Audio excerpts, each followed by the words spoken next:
Okay, my friends, who doesn't love UFOs? Thinking about them, saying, wow, is there life? Where is it? What is it like? What do they look like? What are they thinking? What are they up to? Well, as you know, this is a big topic now because they just declassified a lot of the things that they know about, but they don't know about. They know they're there, they just don't know what about them. Now, I do atomic research, and I have discovered the dark matter and the white matter. Literally, you can call it that. But what it is electrons, which are the explosive portion of matter, and then there's a dark side to it, which they call the muon, which is, I will show you, it's dark. And when you ever see these things, they're black and white, and there's always a white around them, or it's white in the center with a black around it. Now, why is that? Can anybody account for that? Well, I think I might be able to account for it with electron flood theory. You see this one showing it like it's real white in the center and then dark around it, and this one showing it's dark in the center and white around it. Well, is that just for the photography, or is this meaningful, these rays of energy coming out of there? And I think they are. And I'll show you why I can say that, because these are the light experiments we did. And this is nothing more than accelerated light going through a venturi, and that's when you get that black and white explosion. Now, and I think we can create this as we want, and then we can literally do this. Now, I've shown this a million times, so if you've seen it, too bad. When that particle of light, which looks just like this, hit the venturi, the black separated from the white, and then when they pull back together, they pull back together with a vengeance. So I think if we can create this in the outside of a sphere, we can be sucked into the dark matter. And I did have a friend, John Wilson, mentioned this in a comment today, and he's right on target. He's the only one I know that is following this, that to a degree that understands that attractiveness of the black and the white, and that it can be separated. I'm going to show you something that's going to knock your socks off. All right, this is what it has to do with these UFO propulsion systems. I believe, you see that white particle? It's just being sucked into that black particle like a rocket ship, and this is light, so as far as I'm concerned, it must be traveling at the speed of light. I don't know. And I didn't do these experiments.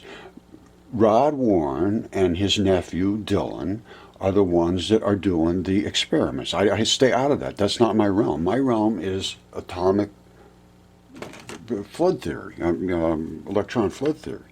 And it changes everything to say that there is nothing more than electrons that have a dark side. They have a dark ball to them, too. I showed you that. Two of them attached together, I'll show you the rest of it, make a photon. So we have an electron, which we always knew about, because that's the one that does electricity. We understood that.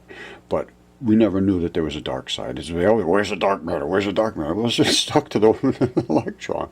And the nucleus of everything there is made out of electrons. A proton is nothing more than 1,840 electrons, all glued together with the dark matter in the center and the electrons coating the dark matter. So it looks like one big ball called a proton, or called a proton, but it's not. It's a ball of electrons. And then when they concuss, I showed you all that stuff. Now, here's just the tiniest little details, and it means it's very, very simple. And what I'm going to do is show you a detailed example very shortly, and show you all the interactions in models in a minute. And it's going to be on another video. So get the kids and show them this, because they have to start over new anyway. So they're going to be some of the best physicists in the world if they follow this. Or they can just go some other way. But the Bohr model is really gone. And they know it's not working. It doesn't work. It never worked. Because you cannot have a gigantic positive particle and a tiny little negative particle, and they have both the same value and not go together. It's really crazy. And that's what the model is, so forget that. Electron flood theory says there's nothing but dipoles. Dipoles mean you have a positive and a negative together. right? And when you glue two of them together, they make a photon. Just as I showed you, the red and the green photons. When you put a ball of them together like this, they create a proton, which is one less than a neutron, and then it wants one, so it's a charged particle. Charge means it's either going to push somebody away or suck somebody in. It's charged. It has a charge. Now, there's a positive charge and a negative charge. If it wants one, that means it's positively charged and it wants a negative. If it's negatively charged, it's going to push away any incoming ones, and that's what happens at a certain point. The atomic ball of these particles, and they're called atoms. All right, and we're going to go through this in great detail. Hydrogen is 1,854 electrons, is what I figured out, because of its atomic weight. Its atomic weight is 1.008, and if you divide out the weight of one electron into that proton, you end up with having this many electrons. Helium is, I think, 7,350. Up here, uranium and plutonium, they're not just a few hundred. They are 358,000 and so forth up in this area. So there's a million zillion particles that make up the atomic nucleus instead of just 1 and 2 and 3 and 4 and so forth. That's why they're missing everything. They need to find, it's all electron flood theory. So get the kids, because here's what we're going to do. We're going to go into this deep. I'm going to get you out my little toys here, and we're going to show how magnetic fields interact with some of these magnetic tapes, and I'm going to show you how all the different stories that go on with my theory. And then you can go on about yourself. But I need to document it and get it shown, and hopefully kids will look into it and say, does this make sense or does that make sense? Let's see if we can do something with this, because we're going to go into Van de Graaff generators, which is a control device that controls how many electrons you flow in and out of something. It creates sparks. It's really cool. And then, of course, a Tesla coil, because that's an electron flood device. That's a flood of electrons it creates. When you power a Tesla coil, it just creates a bazillion electrons and it puts them into the atmosphere, and they don't want them. So that's why you see sparks going everywhere, because there's too many electrons. We're going to get into this deeply, and this is a whole new region of physics, because they realize now that physics is not right. It's just wrong. That's why they can't even figure out gravity. Well, this is gravity right there, that muon. That black ball is gravity. And it's also their dark matter. So stick with me, get the kids, get everybody, anybody that's interested in this at all. And I see very few people that are really interested, so it's up to you. Come or go. Whatever makes you happy. That's my motto.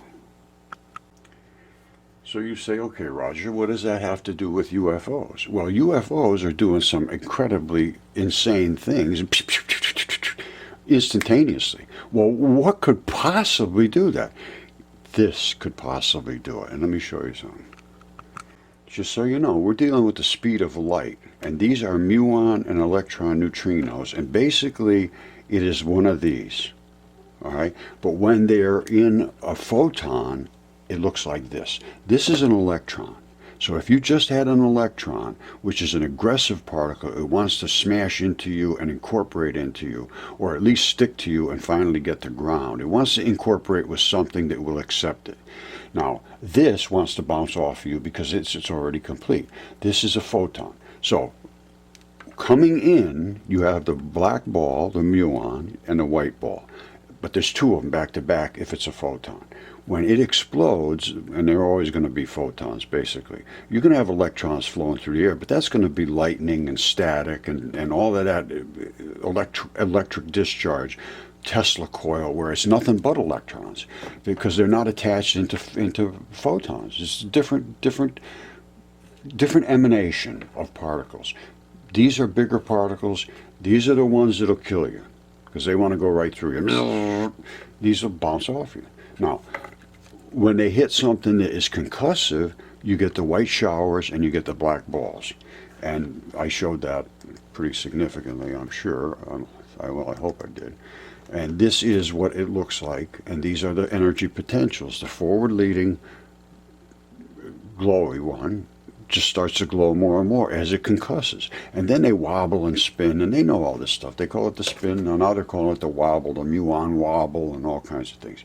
Now, when this becomes separated from that, when they come back together, it's just a phenomenal increase in value. Okay, my friends, so if what I'm saying is correct, they could create on board their ships any kind of energy they wanted, which means they could grow plants, they could literally, using Van de Graaff, Tesla coil, and frequency modulators, they could create any kind of material they wanted, because that is how you build molecules and atoms and so forth in electron flood theory. So this goes way deeper, and we can get free energy using Gibbs free energy principles, which is an enclosed system. All we're doing is splitting light and then putting it back together again, making a ton of extra power. So stay with me. We're going to try to fix the world.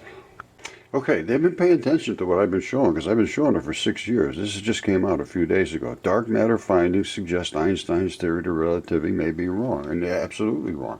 This is BBC News. This is no joke here. And I've communicated with all these people, so they know my theories. Here goes. Than we expect them to be, which is what the... Hold on a second. Let me turn this up a little bit so you can hear. Let me get back to my friend here, Niall. Hold on. Here we go. ...to be, which is what the results seem to hint at. It means that Einstein's theory is wrong. So you might think that that's a bad thing, that maybe, oh no, physics is broken. But for physicists, it's extremely exciting, because it means that we can find out something new about the way the universe really is.